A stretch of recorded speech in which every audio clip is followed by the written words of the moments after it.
Olá, como estão? Espero que bem. Olha só, anteriormente eu postei um vídeo aqui que pode ter ficado um pouco inconclusivo. É esse o meu receio sobre alguns assuntos, porque a gente se estende e muita coisa fica de fora. Neste vídeo eu falo sobre as motivações que levam as novas gerações que deveriam estar ingressando no mercado de trabalho em não querer ingressar nesse mercado de trabalho. Antes de seguir adiante, eu vou mostrar isso aqui.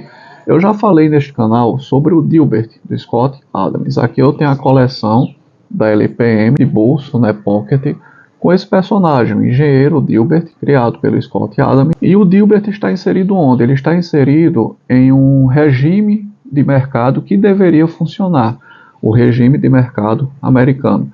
E ele foi criado com base nas experiências pessoais do Scott Adams. O Dilbert ele é tratado como lixo na grande companhia onde ele trabalha, enquanto CEOs e membros de conselho embolsam fortunas e não entendem bulhufas, às vezes sequer, daquele negócio onde estão metidos. Isso lembra até um pouco da história da Atari, né? A Atari trouxe para si um CEO que não entendia nada sobre videogames e que em um determinado momento um dos empregados foi pedir aumento, um dos desenvolvedores da Atari.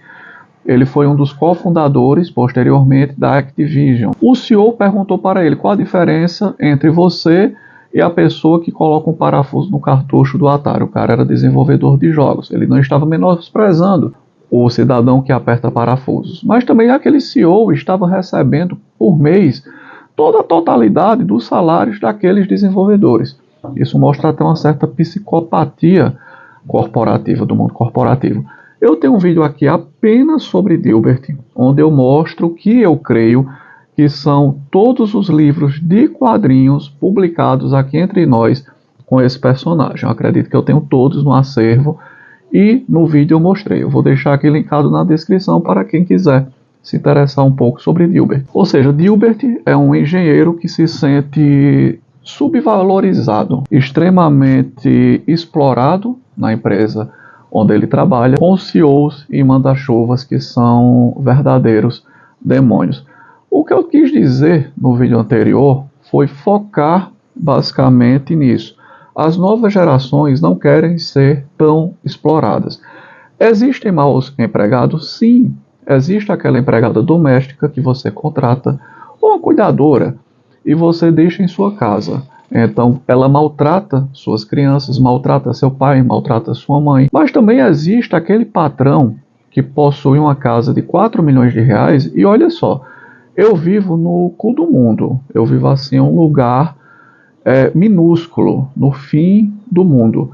E aqui há casas, mansões de 4 milhões de reais, muito bem mantidas por pessoas que ganham muito bem. E mesmo com toda a carga em cima de um empregado, essas pessoas acham normal, carga tributária, né?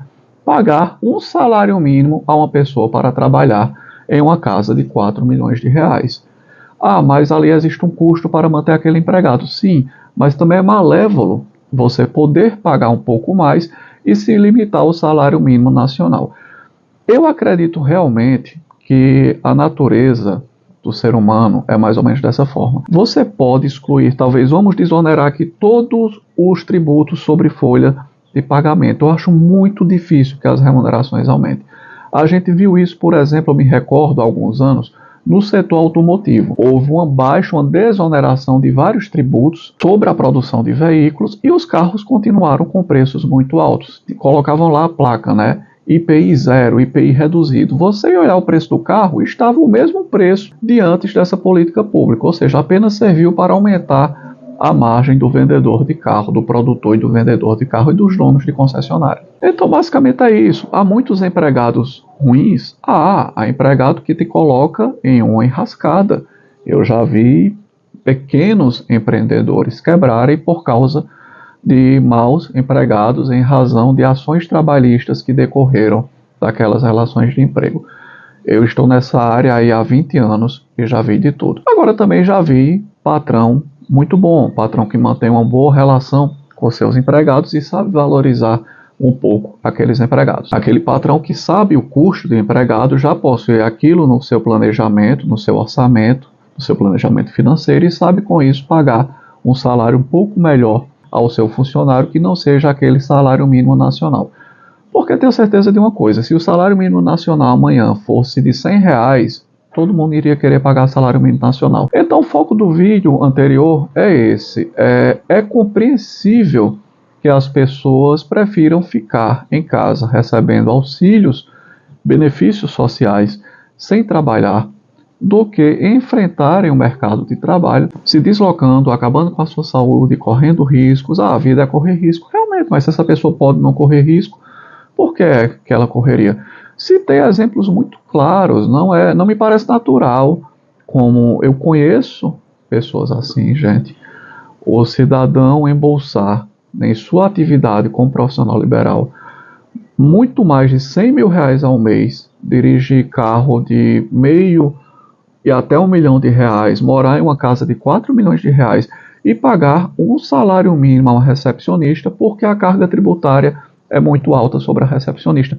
Ninguém chega numa concessionária da Toyota reclamando dos impostos ou dizendo que não vai comprar aquela Hilux de seus sonhos porque metade daquele carro é de tributos. Ninguém vai deixar de comprar uma Hilux porque o IPVA dela é em torno de 10 mil conto. Ou quando precisar trocar pneu, vem aí também uma bala. Eu não tenho uma Hilux, infelizmente, mas eu precisei trocar um pneu que eu estourei de meu carro e eu paguei R$1.050, ou seja, R$1.000, vamos arredondar, né, para R$1.000, por um único pneu. Boa parte desse pneu é carga tributária. Eu não fui chorar por esse pneu. E nem toda relação também de prestação de serviço, de mão de obra, é uma relação com essa carga. Por exemplo, muitas vezes você chama um pedreiro, um eletricista, algum profissional do setor para a sua residência, o seu negócio, e faz ali algo informal. Nada é emitido, não tem CNPJ, não tem pagamento de tributo. O cara dá o orçamento dele e todo mundo acha caro. Por quê? Porque a mão de obra bruta, né, ela está sendo muito desvalorizada. E é aí que eu quero chegar. Isso está se tornando um problema, porque estão faltando bons profissionais. As pessoas não querem mais ser bons pedreiros, bons eletricistas, bons marceneiros, bons carpinteiros, porque não vale a pena. Ele observa o mundo à sua volta e percebe, poxa, eu dou um orçamento ali de R$2.000 para fazer um serviço de eletrificação e o dono da casa, que custa uma fortuna, acha muito caro. Eu fui à casa de fulano de tal, que é um advogado que ganha muito bem, ou um médico que ganha muito bem, um engenheiro riquíssimo, com 3 carrões na garagem. Passei um orçamento para um serviço pequeno e ele achou o orçamento muito caro. Mas qualquer pessoa que precise do serviço dele, ele cobrará ali um absurdo e ninguém irá pechinchar. Basicamente é isso, as pessoas não pechincham com o médico, não pechincham com o advogado, não pechincham muito com o engenheiro, é muito raro isso acontecer, né? Não pechincham quando vão comprar uma Hilux, mas querem pechinchar o trabalho do cara que é um pedreiro, que é um eletricista, que é um carpinteiro. Isso é muito complicado. Querem pagar um salário de miséria a uma recepcionista que tem que enfrentar uma longa jornada de trabalho todos os dias para chegar até o seu serviço. Então, há pessoas e pessoas. Há realmente aquele pequeno negócio onde o empregado é muito pesado. Mas o que eu percebo é, principalmente aqui entre nós, eu não vou nem para o mundo do Dilbert, né? Onde há realmente um regime de mercado e mesmo assim ele é tratado como cocô. Mas há ambientes onde rolam muita grana e as pessoas ali, os Zés e as Marias, estão sendo tratados com indignidade, com salários de miséria. E aquela empresa suportaria pagar um pouco mais para aquele profissional, mesmo com a carga tributária que nós temos. O Estado é sempre um vilão, o Estado é sempre um vilão. Agora, eu também não sou anarcocapitalista, cara, porque eu já falei aqui, eu não acredito em vácuo de poder. Não existe vácuo de poder. No momento que não houver, talvez, um Estado organizado, alguma gangue vai tomar conta do poder e depois aquilo vai se tornar um Estado. Talvez as facções criminosas sejam nosso futuro governo. Estamos caminhando para isso, se é que já não são. Então, é interessante discutir isso, redução de tributos, redução do custo do Estado. O Estado custa muito caro, nós possuímos aí o alto funcionalismo público, nós possuímos empresários que mamam nas tetas do governo, artistas também que vivem de receber graninha de incentivo, e essas pessoas também são as primeiras a não valorizar o empregado. dentro de sua casa. Eu não acho normal, como eu já vi, o cidadão que recebe recurso público, ele ganha da sociedade, ele ocupa o cargo de auditor fiscal de uma receita estadual, e ele tem um empregado em sua casa, e ele acha normal pagar um salário mínimo àquela empregada. Isso é tão malévolo quanto aquela má empregada doméstica que maltrata ali um idoso ou uma criança. Você está tratando aquela pessoa com indignidade. Em resumo, olhando para o nosso microcosmo, né, o bostileiro ele é um problema. Seja o bostileiro classe A ou o bostileiro das classes mais inferiores. Mas a gente delira muito com a atividade empresarial brasileira. Boa parte, eu diria que a maioria dos empresários bem-sucedidos, eles possuem uma pontinha de relação com o Estado. Não existe empresário bem-sucedido em nosso país que não tenha, em algum momento, ou esteja no momento ali com uma boa relação com o poder público. Não existe. Fornecendo serviço ou bens, ou fingindo que fornece. E também existe aquele setor que realmente não está aliado ao poder público, mas que ele poderia tratar um pouco melhor seus colaboradores. Algo como acontece aqui em Dilbert, onde o CEO de sua companhia e os conselhos deliberativos e os conselhos meramente consultivos embolsam uma grana colossal, enquanto os funcionários ganham uma merreca. A gente vê isso também nas empresas públicas aqui de nosso país.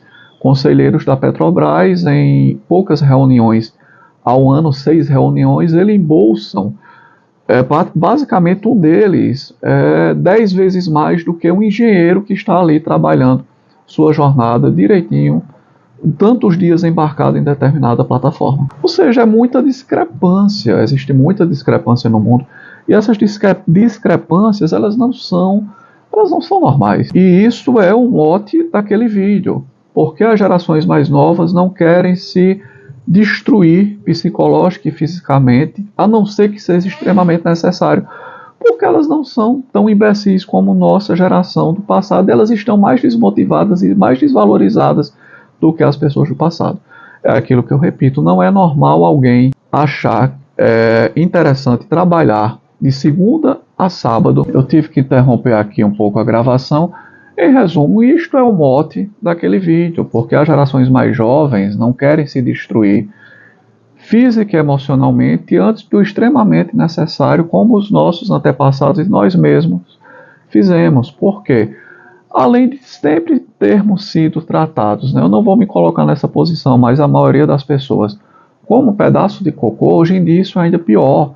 A situação do rapaz que vai trabalhar para ganhar um salário mínimo, para ter que demonstrar altas habilidades. Quando ele vai ser contratado, ele tem que participar de uma dinâmica de grupo ridícula, onde mandam ele imitar um papagaio, mandam ele imitar o Saci Pererê, mandam talvez até ele comer merda, e se ele não tiver que fazer o teste do sofá, ali com o CEO da empresa, com seus 200 quilogramas de massa corpórea, para ganhar um salário de merreca, onde ele só vai manter suas necessidades básicas, apenas a condução, a roupa que ele utilizará para trabalhar e suas refeições.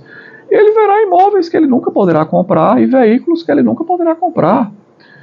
Realmente assim, é devastador para alguém. Ah, mas a culpa é do Estado. Sim, a culpa sempre foi do Estado. O Estado organizado, o Estado moderno sempre foi o principal causador de todos os nossos problemas. Mas as pessoas também não são boas. E o nosso empresariado também não é bacana. Ele também não é... Nosso empresariado não são seres de luz magníficos que fariam o melhor que pudessem se o Estado não estivesse intervindo tanto, se metendo na economia. Eu não consigo acreditar nisso, em razão dos exemplos que eu observo à minha volta. Em um país desgraçado como esse, só resta você ser, talvez, herdeiro, você ter uma empresa, mas já ter um bom contato político, onde você oferecerá seus bens e seus serviços, e você submeter a concurso público, porque o restante é realmente muito humilhante e degradante. Mas, repito, há péssimos empregados, mas também há patrão horripilante, há patrão horrível, há coisas assim assombrosas. Em toda a minha experiência profissional nessa área trabalhista, eu colocaria meio a meio. A metade dos empregados são horríveis e metade dos patrões também são horríveis, e assim se resolve as coisas. Não adianta a gente endeusar apenas uma das partes. O Estado deveria se meter menos? Sim, o Estado deveria se meter menos, mas você que tem muita grana, que ganha muito bem, você que é um profissional muito bem sucedido, que embolsa mais de 100 mil reais ao mês, você poderia pagar mais de um salário mínimo ao empregado que é legal com você. É aí que eu quero chegar. E isso não acontece. As pessoas realmente não querem dar aquele mínimo de dignidade ao funcionário. Eu acho novamente que eu me estendi demais e se ficou alguma ponta solta, eu realmente não vou tentar solucionar, que acaba ficando também cansativo, mas eu acho que deu para entender, no final das contas. Vou ficando por aqui, grande abraço a todos e até a próxima.